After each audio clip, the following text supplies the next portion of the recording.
Okay, what does it mean to indulge our fantasies? When the creator yelled out, indulge your fantasy, and she was like straight, legit, like she's like, indulge your fantasy. And I'm like, what does that mean? What does that mean? I'm staring at a bunch of conscious entities in the middle of an automotive Walmart, electrical signatures, and a sea of soul orbs, and a sea of the tie that binds, okay, of consciousness. And the voice yells out, indulge your fantasy. Kind of like Cool World, indulge your fantasies, Jack. And I'm sitting here thinking to myself, wow, she's never ever called me Solomon. But that's really funny is that the future that this woman that gave me my conception, wow, you're fucking cool looking. When this camera is not on it, it's just totally fucking present. Wow, you guys look fucking awesome. Well, anyways,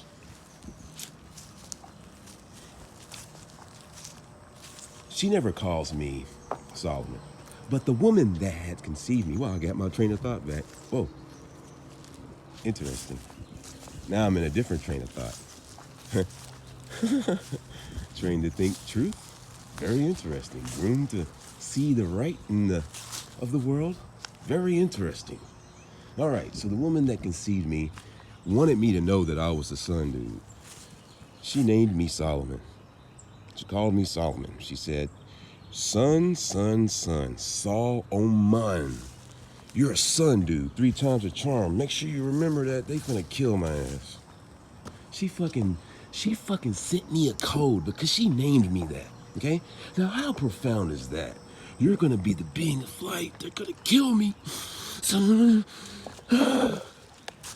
And all I had was the creator to keep me safe for fucking 40 years. Fuck out of here. I had a fucking dream when I was 10 that I remember now that was reoccurring of 2 Doberman pinchers chasing me through a red hallway of walls closing in, and I'm a kid, and I had that dream about 4 times. And I realized that those 2 Doberman pinchers were just my parents, because that's who I was with at the time. Ooh, baby.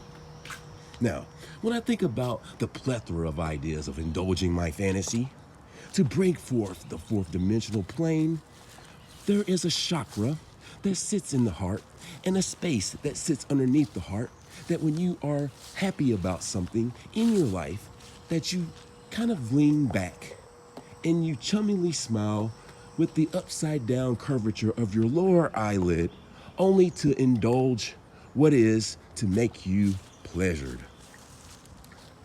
The indulging of these fantasies is something that makes forth the whole of what appears to be the fantasy world that is the real world, and the fiction that created the normality that manufactured the United States, and your reality, which was just a fictional corporation, really hides the magical wonder of the miraculous nature of your creator.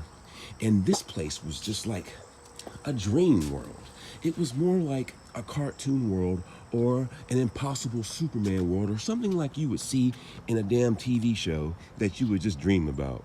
And that's how much she loves us. You understand? Is that this normal shit, sitting in a cuticle shit, sitting around waiting, committing suicide because there must have been something more in your life, you know what I mean, than just working all the time? Think about it.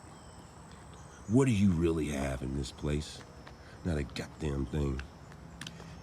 Unless you go and start to realize that the normalcy is nothing but condensed light. Condensed light. Indulging the fantasies would be indulge reality, because our life is a fantasy and the normalcy is a lie. Created in a fictional corporation to create what we perceive to be reality, normal as it can be, and pacifying as such. Reprogrammed and repetitively said in our minds consistently on a consistent regular basis. Wow, they're just like coming out like big time, bro. Wow, I love this shit. I love this motherfucking shit, bro. Okay, so to indulge your fantasies with the chakra is to do like SpongeBob when he smiles. like the icon in this video. You would be pressing on that chakra, and when you make that face, you will feel in your chest, in your heart, there is a compression happening. Now, sun gazers out there, there is something very profound I would like to share with you, is that if you were smoking marijuana or any of those things, then you want to take a break from all of that and, wait a few weeks and then bring it all back in all of a sudden, slam a beer, take some shots, and then you're going to start realizing that your tolerance, while your sun gazing brain, keep in mind you, that it's partly connected to these entities already, it's only going to trip you into it further. But you don't want to do it too much because then you're just burning yourself out. Smoke too much marijuana just makes you a burnout. And then you just get dumb. So, you understand is that we got to use this stuff for what it's used for, okay? Another way of indulging our fantasies is to acknowledge the fantasy world that is the inner workings of this fake real world, all right? So the first thing I want to show you is what we think is a spoon. This spoon here is nothing more than the condensed light. The condensing of the light within the Superman would be the man of steel. The man of steel is nothing but a man of light. The man of light will realize that this spoon is light and will bend this spoon like it's nothing.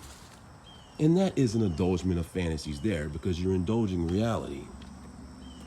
See that? So, in the day, we sun gaze, we breathe, we spiral our hands, we build up this lethal weapon that no one can see until it's go time. And then at night, we indulge our fantasies and we get closer to the cool world, the real world. As they said in Let's Go All the Way, cartoon capers is reality. Rich man, poor man, living in fantasy. Let's go all the way. Unicorns, let's go all the way ourselves.